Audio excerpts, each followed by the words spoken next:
তারা আমাদের অনেক ভালোবাসা দিয়েছে। ইন্ডিয়ার মানুষগুলো আসলে অনেক ভালো।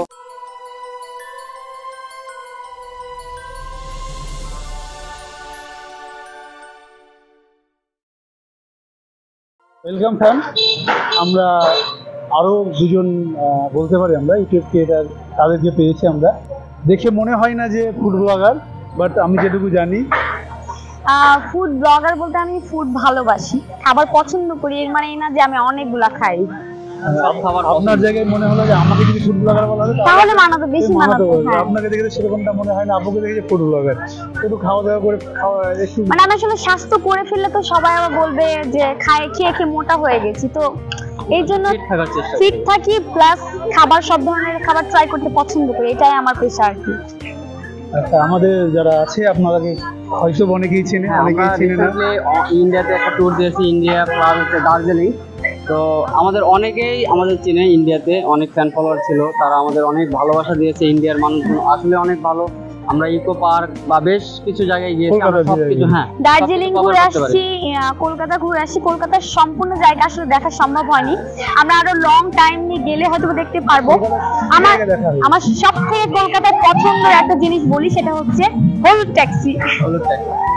এটা আমার কাছে খুবই ভালো লাগছে, আর আমি প্রত্যেকটা আমার ব্লগে হলুদ ট্যাক্সিকে রেখেছি, কারণ আমার ভালো লেগেছে যে ইন্ডিয়ার মতো একটা জায়গাতে হলুদ ট্যাক্সি যেহেতু একটা ঐতিহ্যবাহী বলা যায়, তাই সেটাকে রাখার চেষ্টা করেছি। আমার খুবই ভালো লেগেছে, বিশেষ করে খাবারগুলো, কলকাতার খাবারগুলো মানে কি বলবো, খুবই ভালো লাগছে আমাদের।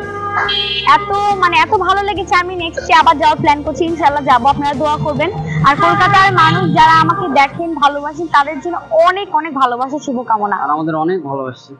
হ্যাঁ, এবং কিছু কিছু আপু ভাই আসছেন, ওনারা আমাদের সাথে দেখা করতে। আমরা আসলে ফার্স্ট টাইম গেছি, আমরাও অনেক লোকেশন চিনি না, আমরাও একটু ভয় ভয় ছিলাম, কারণ আমরাই চিনি না অনেক কিছু। তবে আপনাদের কলকাতার মানুষ অনেক ভালো, অনেক ভালোবাসা দিয়েছে, ওনারা অনেক হেল্প করেছে। ট্যাক্সিওয়ালা থেকে শুরু করে প্রত্যেকটা মানুষকে বলবো যে সবাই ভালো, সবাই ভালো।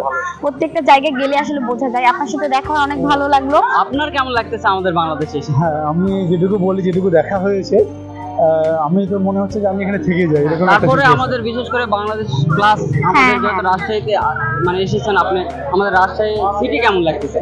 হ্যাঁ, রাজশাহী শহরটা আমাকে অনেকটা একটা পরিচ্ছন্নতা, পরিষ্কার দিয়ে কলকাতা সবাই বলে আমাদের দেখেছেন ক্লিন সিটি, এবং যে জায়গাগুলো আমরা দেখেছি বা গেছি রাজশাহী, আমাকে একটা প্রাকৃতিক যে সৌন্দর্য রয়েছে সেটা বানিয়েছে।